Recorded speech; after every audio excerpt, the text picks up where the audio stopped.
Hey everyone, good morning. It's Dr. Ashley, pediatric emergency mom. Sorry, I had to give myself a good stretch.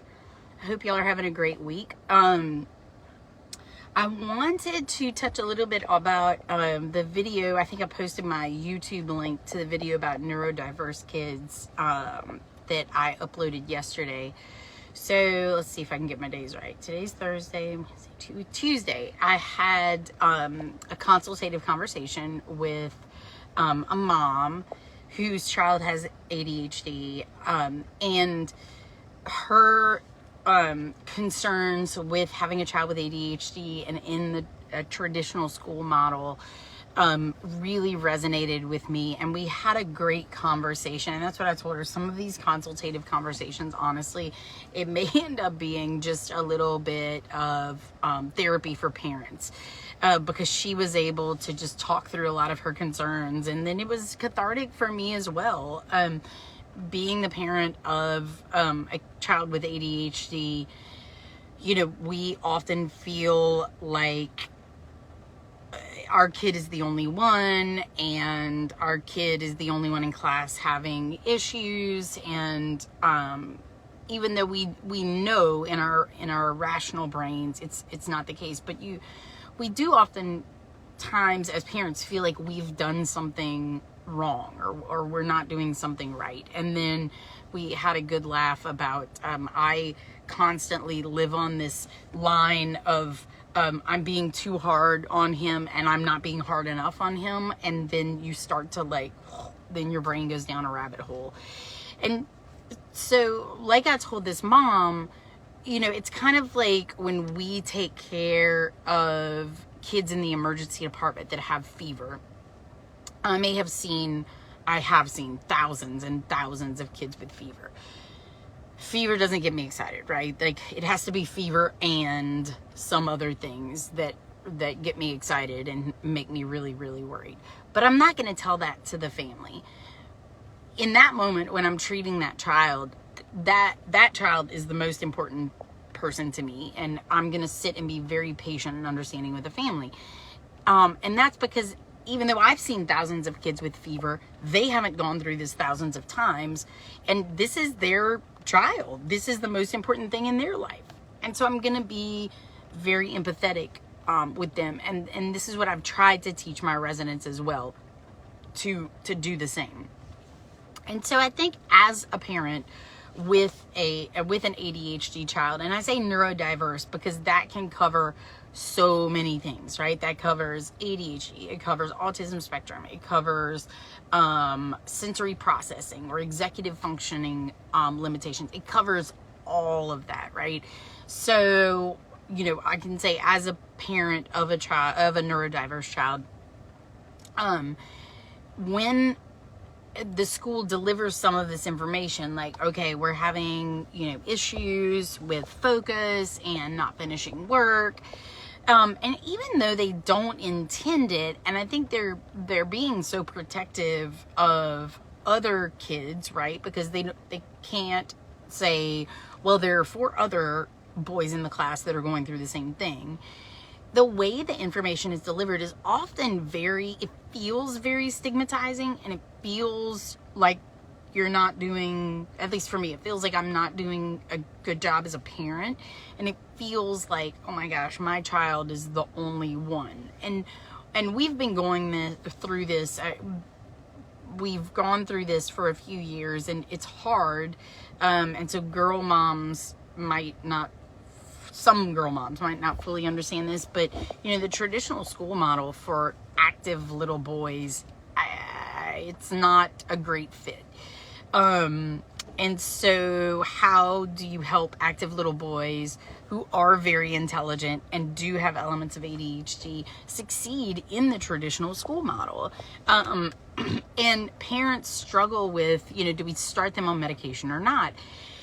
And that's one way I can come in, and in these consultative conversations, we can kind of talk through the generalities of medication or not medication. And I'll tell you, for us, the way we ended up on medication, and he is not on medication anymore, but when he came home saying, I'm the bad kid, that was the day for me. That was the day.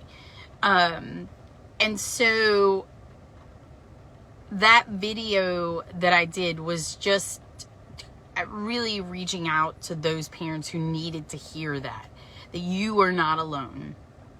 You're not alone. Your kids are not alone.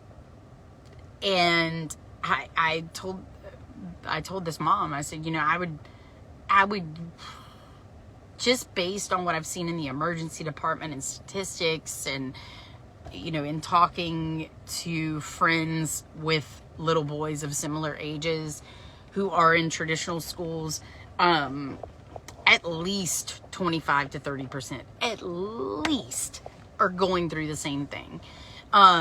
If not more, right? If not more. And so how do we help our kids be successful? The schools, and I can't imagine with the teachers, if you're, if you have 15 kids in your class, 20 kids, 30 kids, however many kids, like that's that many different personalities. And so the teachers really need them to all right, everybody's got to be on the same page and everybody's got to be focused so we can get through this work so we can move on to the next lesson. But the message that is relayed a lot of the time is medication. I think it's time to put them on medication. Medication is not always the answer. It really isn't. In some cases it is, but it's not always the answer. And there's so many avenues you can go down to help them be successful before you go down the avenue of medication. And for some kids, they end up on medication and they do great. And for some kids, it's a nice bridge until they can hit that maturity level where their prefrontal cortex is just a little more mature. It's not there yet, right? It's not going to be there until they're 19, 20, or even a little later. But they're a little more mature to self-regulate and say, ooh, I feel myself getting wiggly.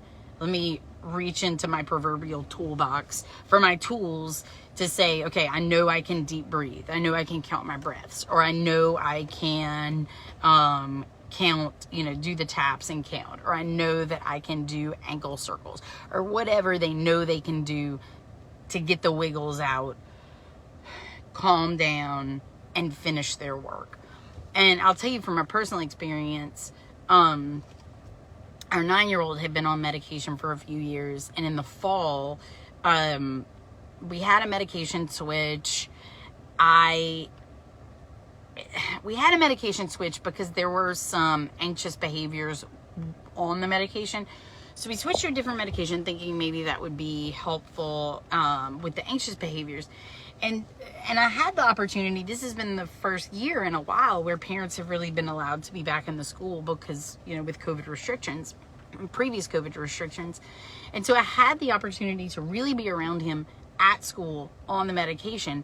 And I could not believe the personality change. That it was just, he wasn't himself. It was almost like a zombie. He's kind of staring off. And it made me very sad. It made me uncomfortable. And so he and I had a very long talk, and I said, there are days when we forget to take your medicine and you do well. I believe that you can do well without the medication. And we worked with the teachers and the counselor and said, look, we think this is the best thing for him at this time. Would you guys work with us? And they did.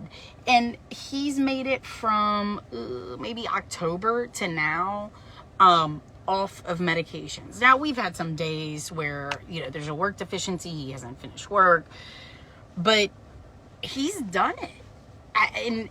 And so I think this is such a bigger conversation than you have ADHD and we recommend low sugar and probably medication. No, it's such a complex conversation, and it needs to be tailored to each child individually. And there's so many more options than just defaulting to medication.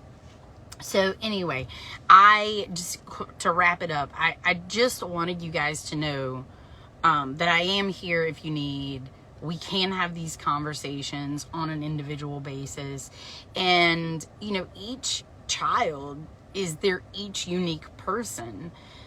And so we should foster that individuality and foster that creativity. And for many parents, you know, moving them to a different school model is not a viable option. I mean, depending geographically on where you live, you know, the school you're in may be the school that you're in until they're in going to 6th grade, or until they go to high school, or whatever the case may be. And so switching schools may not be a viable option.